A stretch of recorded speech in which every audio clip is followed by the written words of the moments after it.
I'm sure you've heard about the crash of Jeju Flight 2216 that occurred earlier this week in South Korea. While there's a lot we know about the flight, there's still some very important unknowns, so at this point, it's not knowable what caused the crash. There are two videos online that show the aircraft touching down, and one of them gives a very good view of the 737 from the moment it touches down until it goes off the runway and bursts into flames. When I first saw the video, I was struck by how the aircraft didn't seem to be slowing down after it touched down. So 3 days later, I pulled the video into my video editor and began examining it frame by frame. That let me estimate the aircraft's speed at several different points along the runway, and what I found was quite surprising and not what you'd normally expect after a gear-up landing. Today I'll talk about those speeds, what's known about the crash, the important things we still don't yet know, a few scenarios that might have led to the crash, and most importantly, what we as GA pilots can learn from this and similar crashes. Hello again, and welcome to Aviation News Talk, where we talk in general aviation. My name is Max Trescott. I've been flying for over 50 years. I'm the author of several books and the 2008 National Flight Instructor of the Year, and my mission is to help you become the safest possible pilot. Last week in episode 361, we talked with Jason Blair, and he gave me a mock check ride for pilots getting the multi-engine rating and for CFIs getting the multi-engine instructor rating, or MEI.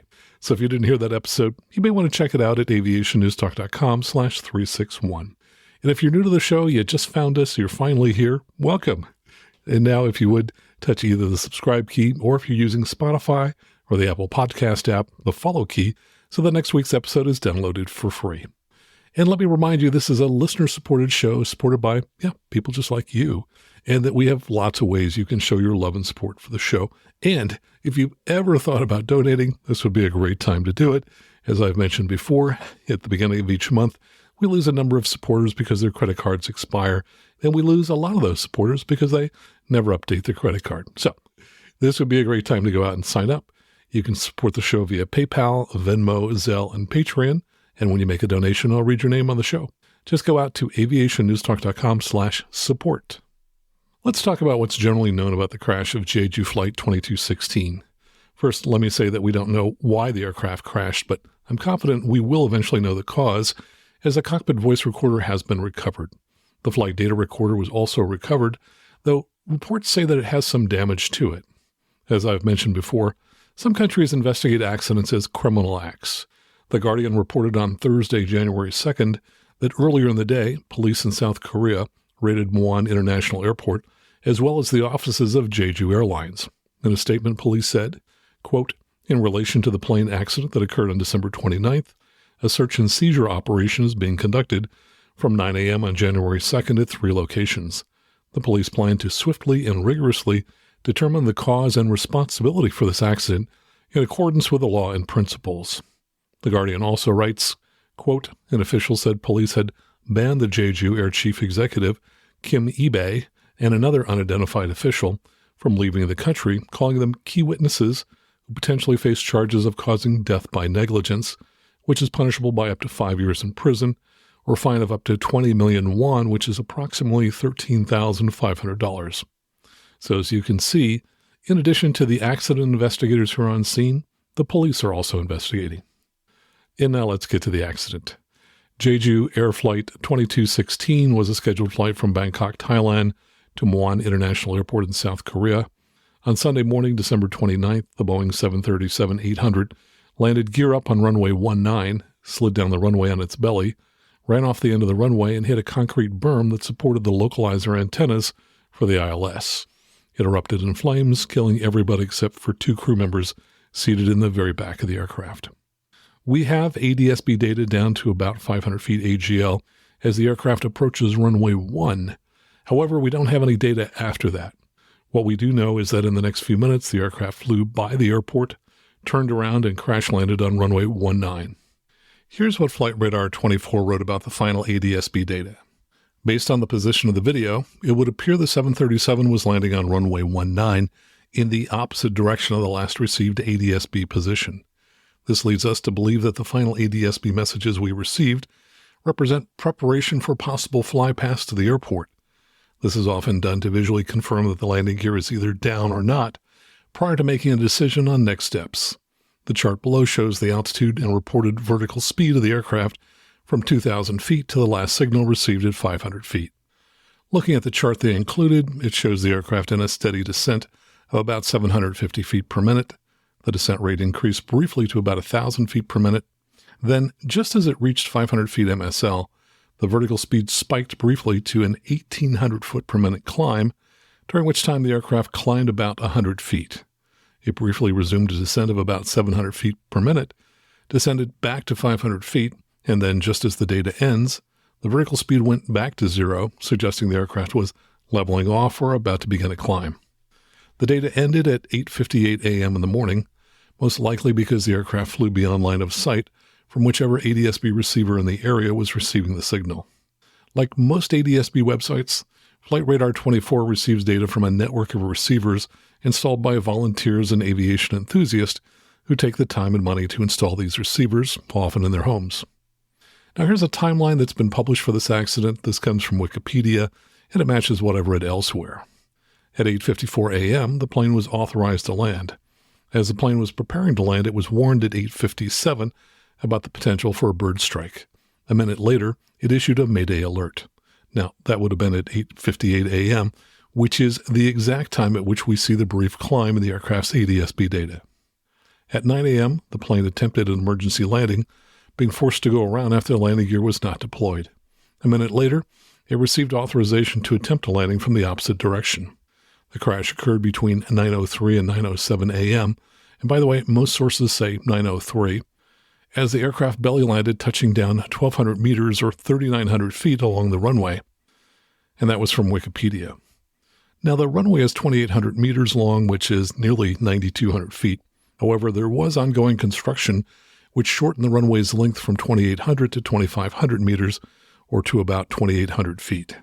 So if the aircraft did touch down at the 3,900 foot point, then it would have had only 4,300 feet remaining. Thus far, it's somewhat unclear whether the aircraft did a low approach to the runway, or whether it did a flyby and asked the tower to inspect its gear, or whether it simply entered the downwind for runway 19 to give themselves more time to run checklist. Here's one account we have from the Eyewitness, who shot the most widely viewed video from his restaurant. The restaurant is just 200 yards from the runway and is located across from the 01 runway numbers near the crash site. In an interview that appears in yesterday's New York Times, he said, quote, "Around 8:57 a.m., I hear bangs. They sounded like incomplete combustion from motorbikes, but louder and unfamiliar. I often hear guns being fired to chase away the birds, as well as noises from different construction work. But never have I heard that kind of banging noise. I thought it was strange, so I left my kitchen and went outside of the restaurant parking lot and looked up at the sky. I saw the airplane. It was above my restaurant instead of over the runway, and the plane was tilted a bit to the right. It looked to me like the plane was about to make a landing, only toward my restaurant rather than toward the runway. I have never before seen a plane fly so low over my restaurant. I went to the back of my restaurant to watch the back of the plane. The plane was higher in the sky than when I watched it earlier, and as it descended, it was making a circle toward the right, doing a U-turn. It felt like the circle was a really small one. I felt that there was something definitely wrong with this plane and that I should take a video. That's why I walked up to the rooftop." So it sounds like the aircraft made a low approach to runway 1, but was a couple of hundred yards left of the center line as it approached the runway and began its climb out. Winds at the time were reported as 110 at 2 knots, so a tiny crosswind, so it wouldn't have mattered which runway they landed on. Early reports say the pilots didn't state the nature of their emergency. However, there is a lot of evidence to suggest that the plane ingested one or more birds in the right engine. NBC TV of South Korea released video showing a possible bird strike in the right engine, followed by a large puff of smoke as the aircraft first approaches the airport. Some witnesses said they saw a flock of birds being sucked into the right engine, causing a fire. And a passenger sent a message to their family before the crash saying, quote, "We can't land, a bird got stuck in the engine." Now, the first thing I want to call your attention to is the aircraft made a Mayday call at 8:58 a.m. and landed at about 9:03 or about 5 minutes later. Now, that is a really short time to run all the emergency checklists and to land. If the crew were in a desperate situation, well, then sure, they would want to get on the ground as soon as possible. But if, for example, they suffered a single engine failure after apparently ingesting a bird, it may have made more sense to get a delay vector, thoroughly run through all of the relevant checklists, and brief the flight attendants and passengers about the situation. And maybe they were able to accomplish all of that in 5 minutes. but it would have been very rushed and prone to error because here's what they had to do in that time. They made an approach to runway 1, and it sounds as if the gear was not down for that first approach to the runway. They had to do a go-around, which is a lot more complicated than a go-around in a single-engine piston. I've mentioned at least once before that an airline captain told me that they do so few go-arounds for real, and although they do practice them in the simulator, he said to me that each time they have to do one for real, we usually mess it up. And by that, I think he meant that they forget something or they do something out of order. And then after the go-around, the crew had to fly a traffic pattern, get themselves turned around 180 degrees, configure the aircraft again for a landing, and then land in the opposite direction on runway 19. So this crew had to do a remarkable amount of work in just 5 minutes, while apparently also dealing with an engine failure. And my key point is that unless this were a dire emergency, such as smoke in the cockpit or a dual engine failure, it's possible that the crew might have been more successful if they'd taken a delay vector to give them just a few more minutes to run all the checklists, secure the engine properly, and make sure the aircraft was fully configured for landing. In general, when you have an emergency in the cockpit, you don't want to rush to deal with the emergency, as that increases the chances that you'll do the wrong thing and make it worse. The two adages I've heard is that the first thing you do when you have an emergency is to either wind the clock or to get a cup of coffee. In other words, be deliberate in your approach to dealing with the emergency. Taking a moment to pause and think about the emergency usually makes more sense than rushing to deal with a situation, as when we rush, we sometimes make mistakes. Probably the biggest unanswered questions are why the aircraft landed with the gear up and the flaps up. We don't know why they were up, and there are a number of possibilities. Here are some of them. 1, it's possible that the landing gear and flap operating systems were sufficiently damaged that the gear and flaps couldn't be lowered. 2, it's possible that the gear and flaps could have been operated, but the crew elected not to lower them. And 3, it's possible the gear and flaps could have been operated, but the crew somehow forgot to lower them. Let's take these one at a time. The Boeing 737 has multiple hydraulic pumps, and most of the hydraulic plumbing is inside the aircraft, where it's unlikely that it could be damaged by a bird strike. In addition to the multiple hydraulic pumps, the gear can also be lowered manually. So, given all of this redundancy and the manual gear extension capability, it seems unlikely that the landing gear and flaps were inoperable, though it's certainly possible. John Ostrower, who writes The Air Current, talked about this accident on X and wrote, quote, "When the global air travel system achieves an incredible level of safety through deliberate engineering and organizational safeguards, the remaining accidents are at the edge of the bell curve, ensuring they will be increasingly bizarre." And so it's possible that investigators will find out that there was some new, bizarre, previously unanticipated combination of factors that prevented the gear from being lowered.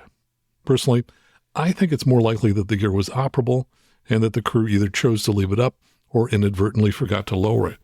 Miles O'Brien has commented that he thinks that the explanation that makes the most sense and fits the data is that the crew was facing some type of dire emergency, such as a dual engine failure, and that they purposely left the flaps and gear up so as to get the best possible glide from the aircraft. And I agree, that's a plausible scenario. Certainly, anytime any pilot feels that they may come up short of the runway and that they need to extend their glide, they would put off lowering the flaps and gear until the last possible moment so as to extend the glide. One thing that undermines that theory is that the gear and flaps were not lowered just before touchdown. The aircraft apparently didn't touch down until nearly halfway down the runway, which suggests that there may have been time, just as they were reaching the threshold, to lower the gear and flaps. Certainly, lowering the gear and flaps would have given them some additional drag, which might have led to an earlier touchdown and more time to brake before reaching the end of the runway. Another scenario is that in their haste to land, the crew either didn't have time to lower the gear and flaps or forgot to lower the gear and flaps. In another interview, the witness who shot the video said, quote, "When a plane turns around, small planes such as light planes make a big turn, but this time it turns small," suggesting that the plane made a fairly tight turn from downwind to join the final, which fits with a very short timeline we have from the Mayday call to the landing. But flying a small, tight pattern would reduce the time available to configure the aircraft for landing and increase the chance of forgetting to lower the landing gear and flaps. And here's a point that GA pilots who fly retractable gear aircraft may want to consider. I've read that the event most likely to precede a gear-up landing is a go-around.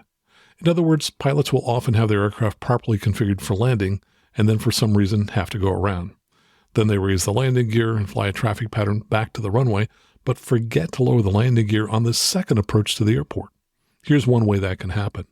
I used to own a Cessna T210 with a partner, and my practice was that whenever I was inbound on the 45, I would always lower the landing gear at that point, and I did it that way every time so I wouldn't forget. However, if I were ever to do a go-around and raise the landing gear, I would have stayed in the traffic pattern and would not have flown inbound on the 45 again. Hence, I wouldn't have passed the point that was my trigger for lowering the landing gear, and I might forget to lower the landing gear. So my procedure could have easily led to a gear-up landing following a go-around. So one recommendation that I've heard and that I like is that if you have to do a go-around, don't raise the landing gear, leave it down. That way you won't forget to pull it down when you come back around to attempt a landing a second time. And we did something similar one time in a Vision Jet for the shortest flight I've ever made in that plane. We've been doing training at the Merced Airport, KMCE, but they didn't have Jet A available at the self-serve pump, so we flew to the Castle Airport, KMER, which when measured from the ends of the two runways is only 4 miles away. Essentially, when you take off from Merced, you're practically lined up for the runway at Castle, so you could take off, climb perhaps 1,000 feet, and then land straight ahead. The whole trip takes perhaps 2 or 3 minutes. So I told the pilot, after you take off, do not raise the landing gear. Leave it down because it would be easy to forget to lower it on such a short flight. Now let's talk about the speeds I was able to infer from the restaurant owner's video. There is no ADS-B landing data available, so until information is downloaded from the flight data recorder, the video contains the only clues we have as to the aircraft's speed. Now that video was unlike any I've ever seen. When I first viewed the video, I noticed that the aircraft didn't appear to slow down appreciably after it touched down. A few days later, I began wondering about the aircraft's speed as it went off the end of the runway. So I imported the video into my video editing software and began examining it frame by frame. That let me estimate the aircraft's speed at the end of the runway, but then I got curious about the speeds throughout the landing, so I investigated them as well. What I found was surprising and not what you'd normally expect after a gear-up landing. To figure this out, I looked up the length of a Boeing 737-800, and most sources say it's 129.5 feet long. Then I looked for objects in the video such as trees, the terminal building, and a tower where you could clearly see both the nose and the tail as they passed those points. Then I counted the number of video frames between the nose and tail passing each point to determine how many fractions of a second it took. Now the video appears to be shot at 23.98 frames per second, so 12 frames would be half a second. Then it's easy to calculate the speed at which a 129-foot-long aircraft would have to be moving if, for example, there's a 1/2 second time difference between when the nose and the tail pass the same object. But there is some inaccuracy, probably on the order of plus and minus 10%, in measuring the speed this way. For example, if it took 10 frames for the airplane to pass an object, if it actually passed the object half a frame early or half a frame late, we could be off by as much as 1 frame, which would be 10% of the measurement. So what's important about the speed numbers I'll give you is not the absolute numbers, because they could be off by as much as 10%, but by the trend of the speeds as the aircraft moved down the runway. And that trend is what's surprising. I made the first measurement at the point where the tail touched down on the runway and created a small cloud of smoke. That speed measurement is the least accurate as it's the farthest away from the camera, and the aircraft is a small target and it's not perpendicular to the camera. It was the only measurement where it could easily have been either 11 or perhaps 12 frames. Adding and subtracting 10% from both of those measurements gives a speed range of 137 knots to 183 knots with an average speed of 160. So let's say the aircraft first touched down at 160 knots. That, of course, is fast for a 737, but you'd expect it to be faster as the gear and flaps were up. As the aircraft passed in front of the terminal building, it took 10 frames to pass, which is 183 knots with an air range of 164 to 201 knots. As it passed the tower, it took 11 frames, which is 167 knots, with a range of 150 to 183 knots. As it passed another tower, it was 10 frames for 183 knots. It then passed a sign in 10 frames, which would be 183 knots, and that was probably the most accurate measurement since the plane was nearly perpendicular to the camera.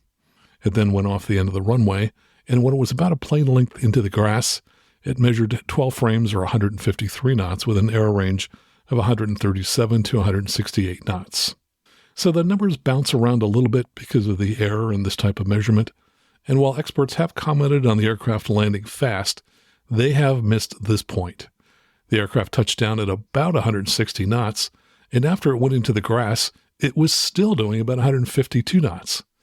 During those almost 14 seconds, it traveled 2/3 of a nautical mile, and yet it was moving at substantially the same speed the entire time it was sliding down the runway on its belly and two engines. But typically after gear-up landing, an aircraft slows down relatively quickly. But this one left the runway at nearly the same speed at which it touched down. And the only way that could happen is if the engines were developing a lot of power and weren't at idle. I can only think of two reasons why the engines might be at high power as the aircraft slid down the runway. One is that somehow the signals between the thrust levers and the engines were interrupted, and the crew couldn't bring the engines back to idle. Another is if the crew somehow forgot to lower the gear, touched down on the runway, and then decided to try to go around.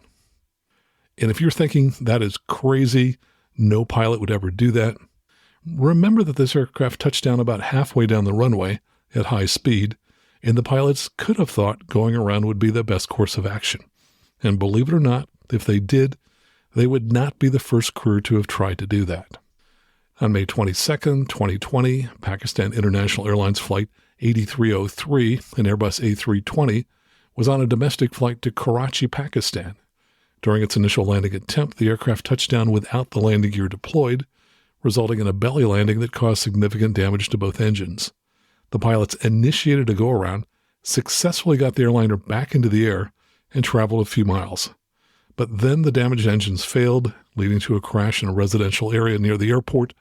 97 of the 99 people on board died, along with one person on the ground.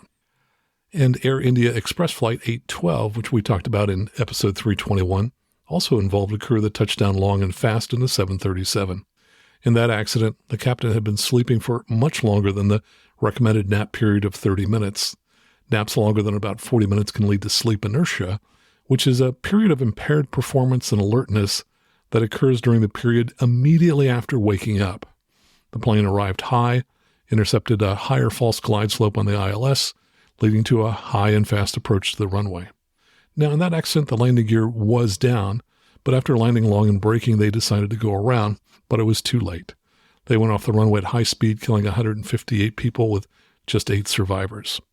And by the way, both the Air India flight and the Jeju flight we're talking about were both out-and-back flights flown in the wee hours of the morning.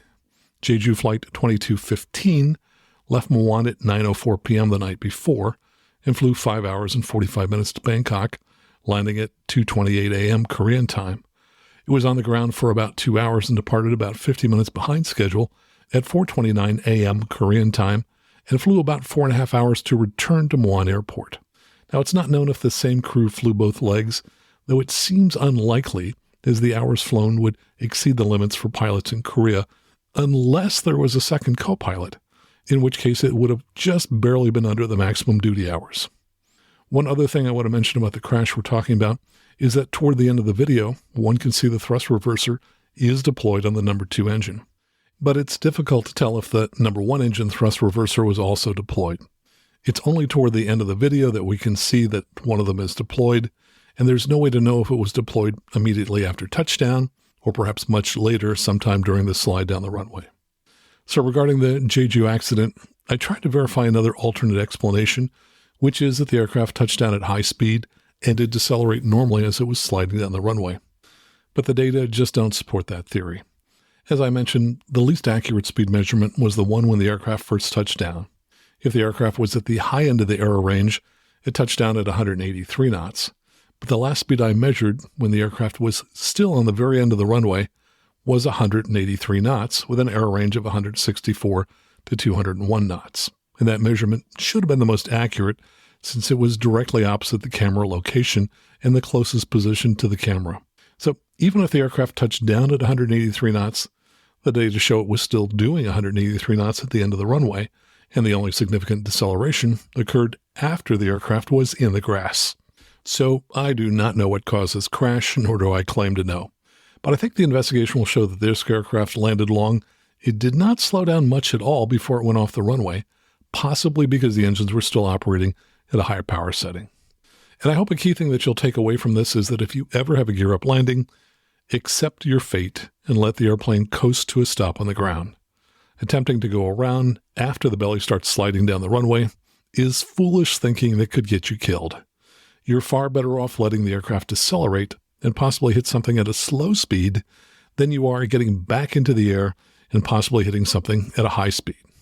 For the crash we've been talking about, imagine that after touchdown, the crew was able to bring the engines to idle, and the aircraft ran off the runway and hit the berm at, say, 50 knots instead of about 150 knots. 150 knots is 3 times faster than 50 knots, and so the energy involved in the crash at 150 knots is going to be 9 times higher than it would be at 50 knots, since energy increases by the square of the velocity. Think of it this way. Suppose someone gave you a hard punch in the arm that really hurt. If they could then hit you 9 times harder, bones would break and you'd be in bad shape. So when you're flying, if you have to hit something, you want to do it at the slowest possible speed with the least amount of energy. And by the way, the NTSB has sent a team of investigators, including people from Boeing, to help with the investigation.